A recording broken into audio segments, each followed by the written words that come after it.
Kick mo muna, hindi pa nag-ano yan, karga rin. Yan. Taas mo lang kamay mo kapag namatay. Sige.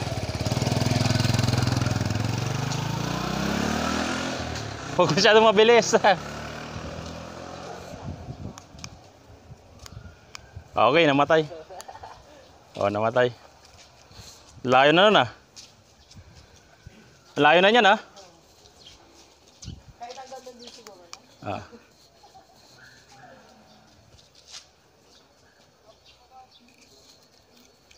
Sige, layo mo pa. Sobrang layo na yan. No? Ilang, mga 150 natin. Labas na ng ano yan. No?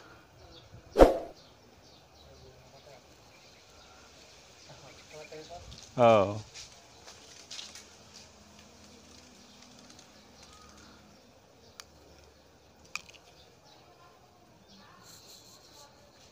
Namatay. Hindi niya mapandar. Layo na, no? Ang layo. Kita nyo, kaya yung mga nako, mahabol niyan.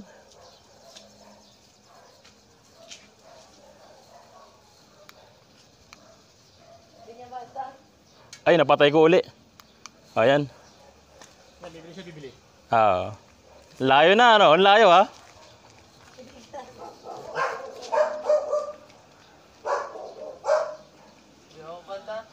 Hindi niya mapandar? Ayan, tumas yung kamay niya. Papandar natin.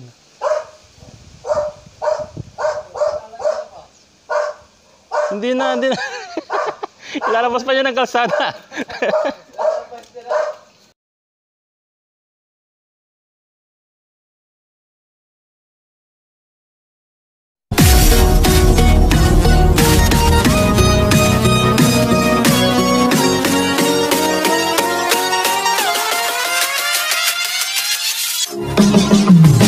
Mga katropa, huwag niyong kalimutang suportahan ang aking channel. Huwag niyong kalimutang mag-subscribe upang makatanggap kayo ng tip tungkol sa pagwawiring.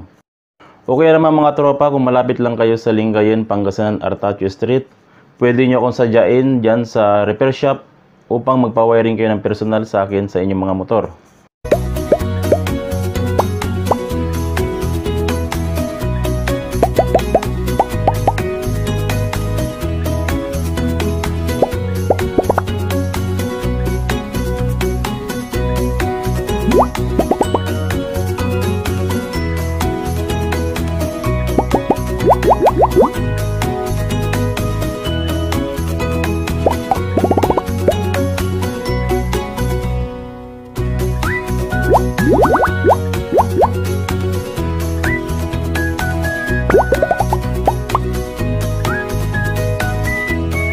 So, ituturo ko muna sa inyo mga katropa kung paano gamitin itong EB wireless remote.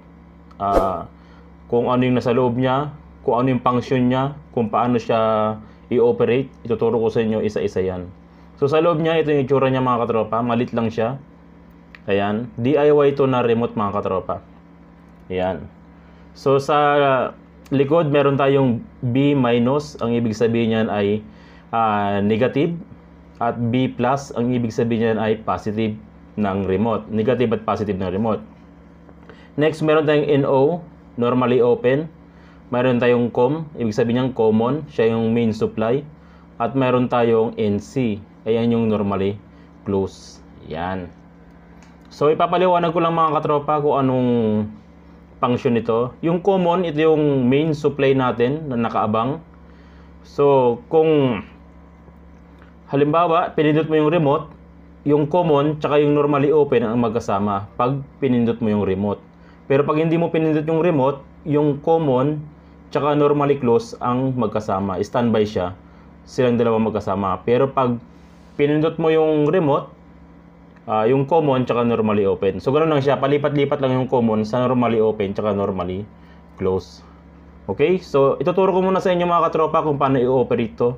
Para kung sakaling gamitin nyo sa ibang bagay, alam nyo na kung paano i-operate itong DIY remote na ito. Okay? So una, lagyan muna natin ng wire itong B+, itong positive. Lagyan muna natin siya ng wire. Yan. So ipapakita ko ulit mga katropa sa Shopee. Murang-mura lang to kumpara doon sa 2-way alarm na 900 plus ang 2-way alarm. Ito 100 plus lang. So perfecto na gamitin yung pang kill switch sa inyong motor. Okay? Next natin yung B- naman. Ayan yung negative ng ating alarm. Yan, lagyan natin siya ng wire. Yan. Okay, so ayan na yung ating negative positive ng alarm. Next natin yung common. Ayan yung common. Lagyan natin siya ng wire din. So bago nyo ikakabit itong alarm mga katropa, ay alarm, yung remote, bago nyo ikabit tong remote, dapat i-set up nyo muna siya. Kung kakabit nyo sa kill switch, bago nyo ikabit, i-set up nyo muna. So bago nyo ilagay sa mga ilaw-ilaw nyo, i-set up nyo muna rin. Kung para saan ang purpose, kung anong purpose nyo sa remote. Okay? Next natin lagyan itong normally open mga katropa ng wire. So yung wire natin, pare-parehas yung coding kasi wala na tayong mga wire na makuha. Gawa ng sarado ng mga shop. Pero okay lang yan. Ang importante, yung mga pwesto na mga wire ang intindihin natin. Okay? Yan. Ito yung ating normally open. So next na lagyan natin ng wire mga katropa, yung normally close. Lalagyan din ng wire. Yan. Kasi kung meron kayong nabiling isang bagay, tapos hindi nyo alam gamitin o hindi nyo alam yung function, hindi nyo siya may apply sa iba't ibang accessories. So kailangan alam nyo yung function ng nabili nating remote. Katulad nito yung DIY na remote. Marahil yung iba sa inyo alam na to, pero karamihan hindi alam. So pagbigyan na lang natin yung mga ibang hindi pa alam to mga katropa. Okay? So ito na yung ating mga wire. Yan. Tapos yung B+, tapos yung common, pagsamahin muna natin silang dalawa. Tapos ilalagay natin to sa positive. Ito, bago natin i-install, i-set up muna natin itong remote. So ituturo ko sa inyo kung paano i-set up yung remote at paano gamitin, tapos paano siya ipapalit-palitan ng function. So yung common tsaka yung B+, pagsamahin natin, tapos ilagay natin sa positive ng battery. Yan. Isi-set up muna natin siya bago natin gamitin kill switch. Next natin yung negative, yung B-. Yan, ilalagay natin sa negative ng battery, yung B-. Yan, yung negative. Diyan natin siya ilalagay yung negative. So, sa pagsiset up ng remote na ito mga katropa, kailangan nyo ng test light. Kasi kung wala kayong test light, baka iba yung function. Pag kinabit nyo na, magtataka kayo, bakit iba yung function ng remote? So, kailangan bago natin ikabit, isi-set up muna natin. Kailangan mo ng test light dito mga katropa. So, ito yung test light natin. Ito, baliktarin ko muna. Ito. Ayan, kailangan mo ng test light. So, yung test light natin mga katropa, yung clip ng test light natin, ilalagay natin sa negative. Ayan. Diyan natin ilalagay yung clip ng test light. Okay? So, ito na. Ito na yung ating. So, ang natira na lang sa atin ay yung normally close tsaka normally open. So, ipapaliwanag ko sa inyo ipapakita ko sa inyo kung paano siya gumagana, kung paano yung function niya. Yan ako muna to. Medyo namimilipit. Okay. I-test light muna natin itong normally open. Yan. Pag pinindot mo yung A, yung common, tsaka normally open, magko-connect sila. Yan. Nakita mo? Yan yung function niya. So, common, pag pinindot yung remote, magko-connect sa normally open. Yan. Common to normally open. Yan. So, ayan. Pag common, pag pinindot mo yung remote, pupunta sa normally open. Yan. Okay, nakita nyo? Pag pinatay mo siya, lilipat naman siya sa normally close. Yan. Yan, nakita nyo? So, pag pinatay mo yung switch, yung common, lilipat dun sa normally close dito. Palipat-lipat lang siya dyan. Kada trigger ng switch, nasa normally close. Ayan, nasa normally close siya. Ayan. Pag hindi mo inaano yung remote. Pero pag pinindot mo yung remote, pinutin natin yung remote, ayan, mawawala sa normally close, lilipat naman siya dun sa normally open. Yan. So, ipapakita ko. Yan. Lilipat siya dito. So, from normally close, yung common, lilipat sa normally open. Yan. Ipapakita ko lang. Yan. Okay? So, ganyan yung function niya. Ganyan yung galaw niya. Kada pindot mo, ganun siya gumagalaw. Normally close, normally open. So, next natin mga katropa, paano natin papalitan yung function ng remote, yung pindutan niya.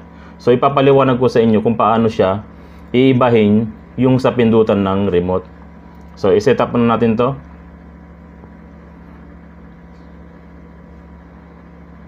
Yan.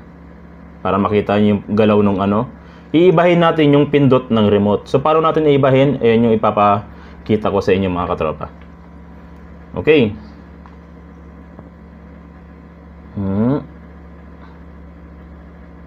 So, okay. Ito yung pindot natin ng una. Ayan. Pag pinindot mo yung A, ayan. Para sa kill switch yan. Yung ganyan. Parang, pag kill switch ang gagamitin mo, ayan. Okay. Pwede mo siyang patay-patayin yung makina na pakunti-kunti, yung padugso-dugso. O pwede mo rin siyang patayin ng totaling shutdown yan. Pag ganyan, totally shutdown yan. Pero pwede mo rin siyang laro-laruin ng letter B. Yung pipitik-pitikin mo siya ng letter B. Ganyan. Ayan. Pwede mo siyang papatay-patayin ng ganyan. Ayan. So, itong ganitong sistema para to sa kill switch naman. Para sa kill switch. Ayan. Pwede mo rin siyang totally shutdown. Ayan. Okay. So, babaguhin natin yung function niya. Gagamitin natin dito sa automatic compartment. So, ang gagawin natin, i-hold natin to. Hold nyo lang hanggang lumabas yung ilaw na maliit. Yan. Hintayin nyo lang. Pag nag-blink siya, bitawan nyo. Tapos, pindutin nyo lang ng isa. Yan. Pag pindutin nyo ng isa, makikita nyo mag-steady yung kanyang ilaw. Tapos, pindutin nyo yung A. Yan. So, mag-iiba na yung function yan. So, dati steady, ngayon kada pindot mo. Yan. Para yan sa compartment, yung sinasabi ko yung automatic lock. Okay? Yan. Yung A. Yung B, wala na siyang function. Kaya kung gusto nyo ilipat sa B, ang gagawin nyo lang, i-hold nyo lang uli. Tapos pag nagbi-blink na yung ilaw niya, bitawan nyo. Pagtapos ng blink, isang pindot lang. Tapos yung B naman, ang pindutin nyo. Yan. Tapos B na yung nagpapangsyon dyan. Yan. Yung A, ayan. Wala na yung A. Okay?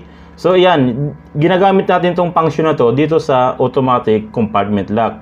Kasi sa automatic compartment lock, hindi pa pwedeng steady yung supply. Dapat pitik-pitik lang yung supply para hindi masira yung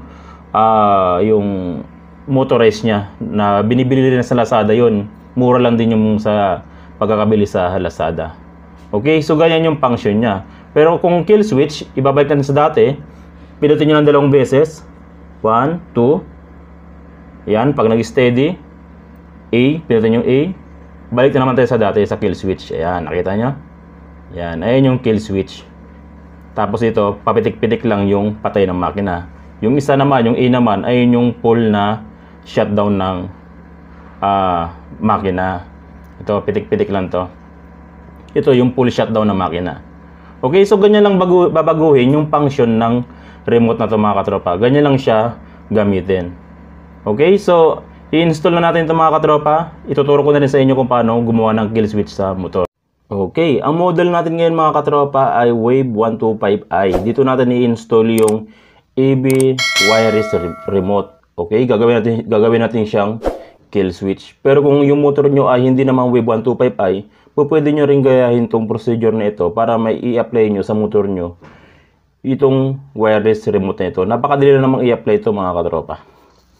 Okay, so natanggalan natin yung kanyang kaha para makita nyo maigi kung paano siya i-install.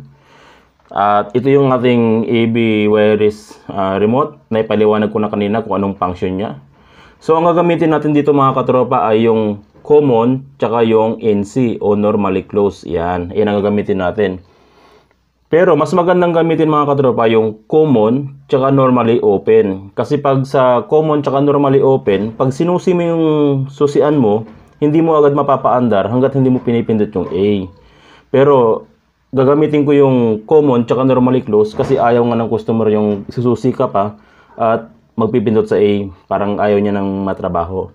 So, mas advice ko kung gagamitin yung common at normally open. Parehas lang sila ng procedure kung paano gawin. Okay? Papaliwanag ko mamaya yan kung paano gagawin.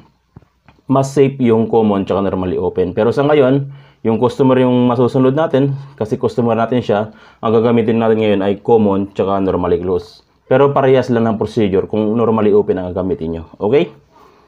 So, i-install natin dito yan para makita nyo kung paano natin gagawin. Yan.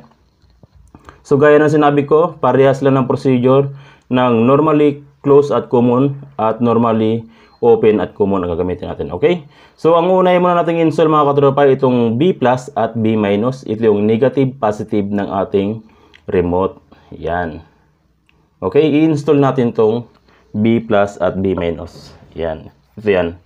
Yung red natin, B plus at yung black natin ay B minus, ay yung negative. So, yung B plus natin mga katropa, makikita yung wire na to, dun sa may matabang green.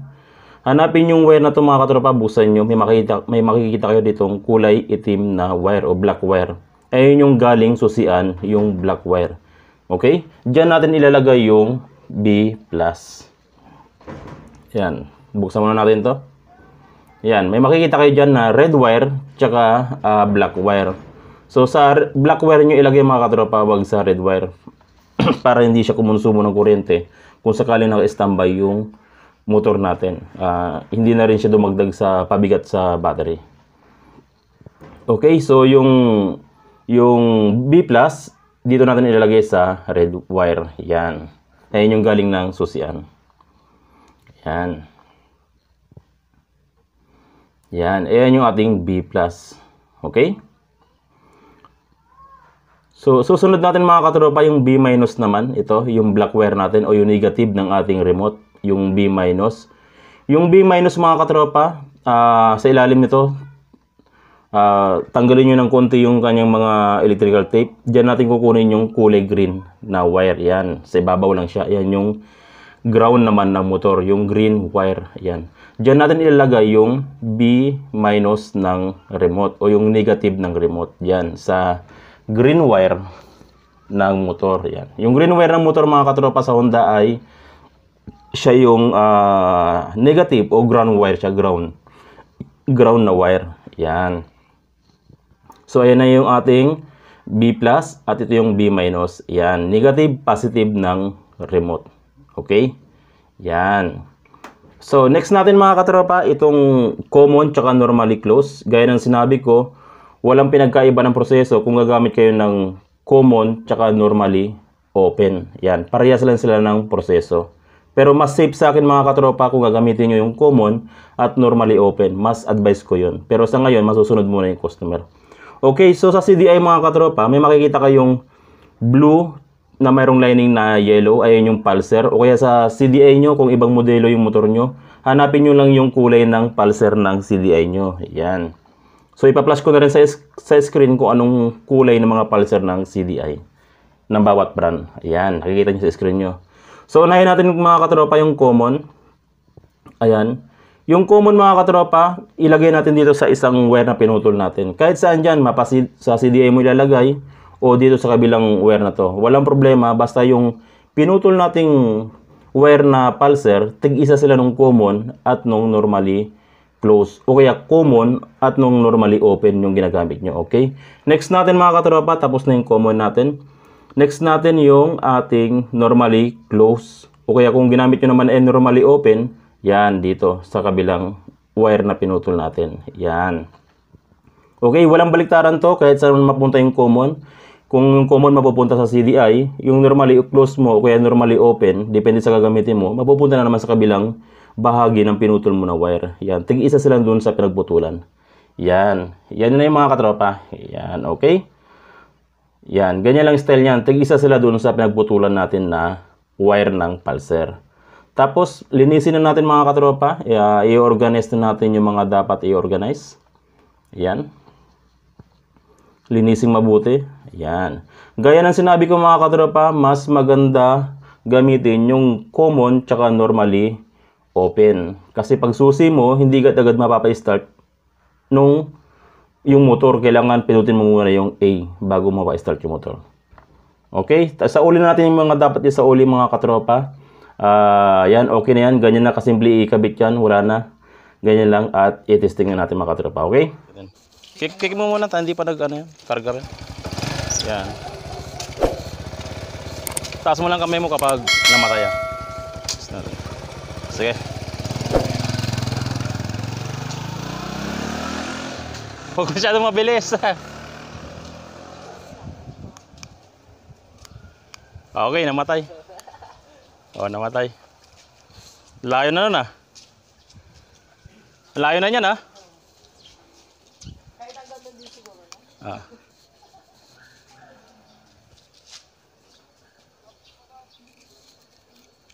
Sige, layo mo pa. Sobrang layo na yan. No? Ilang, mga 150 natin. Labas na ng ano yan ah.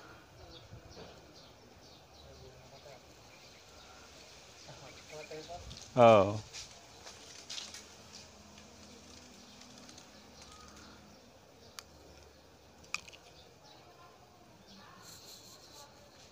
Namatay. Hindi niya mapandar. Layo na no? Ang layo. Kita nyo kaya yung mga nako mahabol niyan.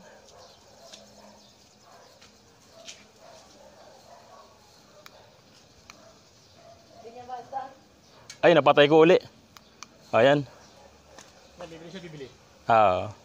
Layo na ano? Ang layo ha?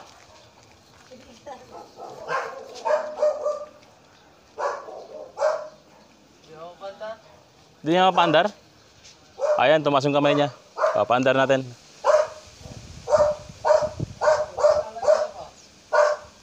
Hindi na. Lalabas pa niya ng kalsada.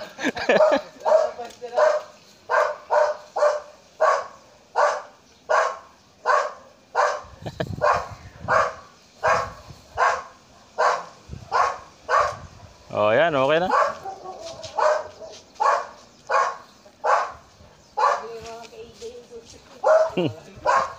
Layo na. Layo na masyado nun.